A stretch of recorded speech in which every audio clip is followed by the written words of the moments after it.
Assalamualaikum warahmatullahi wabarakatuh. Selamat datang di kisah inspirasi kehidupan.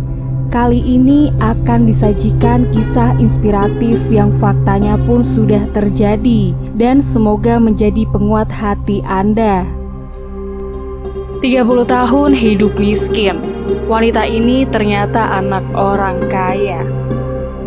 Kisah mengejutkan tentang bayi tertukar dialami oleh Lucia Tuligenova. Lebih dari 30 tahun lalu, dia tertukar dengan seorang bayi perempuan lain di sebuah rumah sakit di Rusia. Kisah ini berawal saat Zoya Tuganova melahirkan seorang bayi perempuan. Gadis tersebut lahir melalui operasi sesar di salah satu rumah sakit di Chelyabinsk pada 29 Januari 1987. Di hari yang sama pula, seorang wanita lainnya yang bernama Elvira Tuligenova juga melahirkan bayi berjenis kelamin perempuan. Zoya mengaku bahwa kelahiran anak ketiganya itu cukup traumatis. Dia merasa ada masalah dan petugas medis mengabaikannya. Setelah melahirkan, Zoya sempat melihat putrinya beberapa menit. Dalam ingatannya, putri yang dilahirkan memiliki warna kulit dan rambut yang terang. Setelah itu putri kecilnya dibawa pergi. Namun saat dibawa kembali padanya, bayi tersebut memiliki rambut berwarna hitam. Zoya memberitahu bahwa itu bukan anaknya.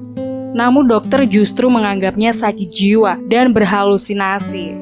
Saya katakan kepada mereka, tidak mungkin saya melahirkan bayi berkulit gelap. Suami saya memang etnis Tartar, namun kulitnya putih, kata Zoya, dikutip dari The Siberian Times. Zoya saat itu berteriak dan bersumpah, namun dokter mengatakan bahwa tidak mungkin bayinya tertukar. Bahkan, Zoya sempat diancam akan dibawa ke psikiater untuk melakukan pemeriksaan. Mengingat pekerjaannya di perusahaan kereta api, tindakan tersebut bisa mengancamnya hingga kehilangan profesi tersebut. Akhirnya, dia menerima bayi yang diberikan kepadanya. Dia memberinya nama Katya dan membesarkannya. Meski dia merasa putrinya tersebut bukan anak kandungnya. Namun hal tersebut tidak membuat Zoya tinggal diam, Bunda. Beberapa tahun setelah itu, dia mencoba melakukan tes DNA dengan Katya. Hasilnya memang benar, dia telah membawa bayi yang salah. Dibantu oleh Katya, Zoya mencoba untuk mencari dan melacak putri kandungnya yang tertukar sejak 30 tahun yang lalu. Terpisahnya Zoya dan Lucia membuat dirinya menderita. Katya melihat saya menderita, sehingga dia menawarkan untuk membantu mencari putri kandungku, ungkapnya. Untungnya, Zoya masih jelas mengingat nama Elvira saat itu. Hal tersebut sangat membantu dan memudahkan mereka mencari Lucia. Saat bertemu, Zoya langsung dapat mengenali putrinya. Ternyata selama ini Lucia dibesarkan oleh etnis Bashkir sebagai seorang muslim.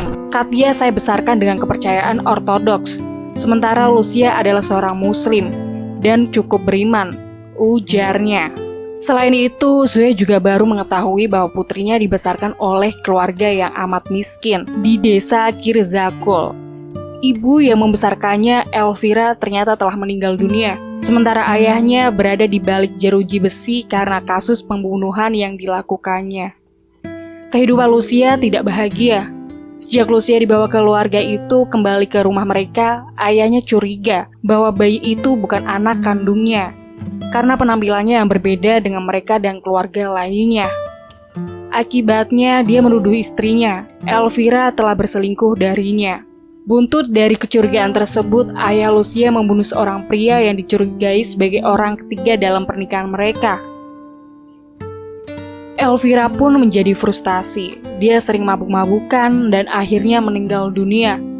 Akibatnya, Lucia dan dua saudaranya yang lain harus mengemis makanan di desa tersebut demi bertahan hidup. Pada akhirnya, Lucia dan saudaranya tinggal di panti asuhan karena tidak ada lagi yang dapat merawat mereka. Ketika ibu dan anak itu bertemu, Lucia sudah menikah dan memiliki 3 orang anak. Ia tidak bekerja, namun suaminya tidak memiliki pekerjaan tetap. Menurut Zoya, kemiskinan yang dilalui selama ini membuat putrinya tersebut menjadi sosok sederhana.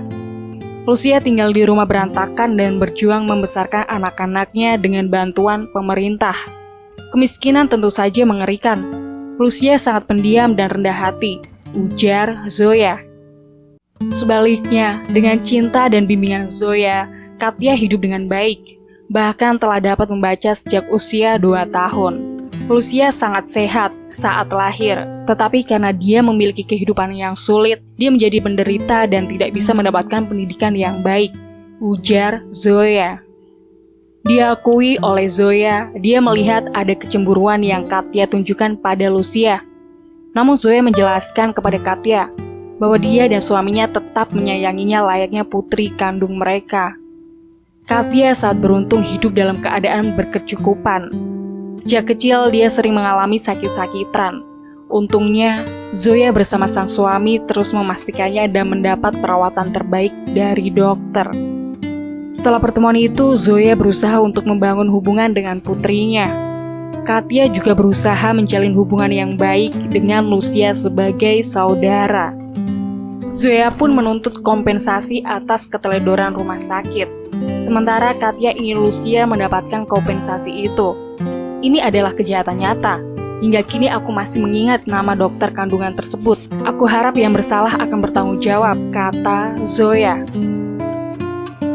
Kisahnya pun berakhir sampai di sini. Semoga menginspirasi dan sampai jumpa di kisah-kisah inspiratif lainnya. Wassalamualaikum warahmatullahi wabarakatuh.